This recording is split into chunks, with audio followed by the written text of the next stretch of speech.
Well, I've done some damage to my trailer this weekend. Right here.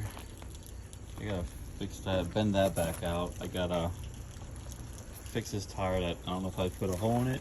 Yeah, I sure did right there, look at that. So I need to get a new tire for it, a spare at least. And I gotta fix this here. If not, I can't get the ramps out.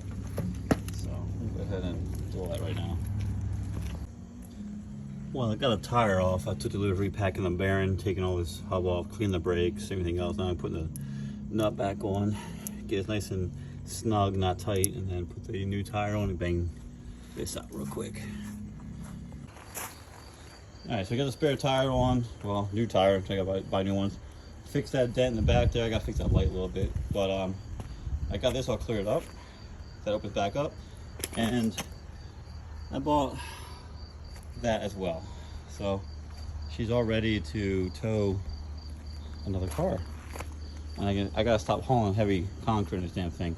Anyway, that's an update for, you know, these kind of cars here. This is what keeps these cars coming and going. So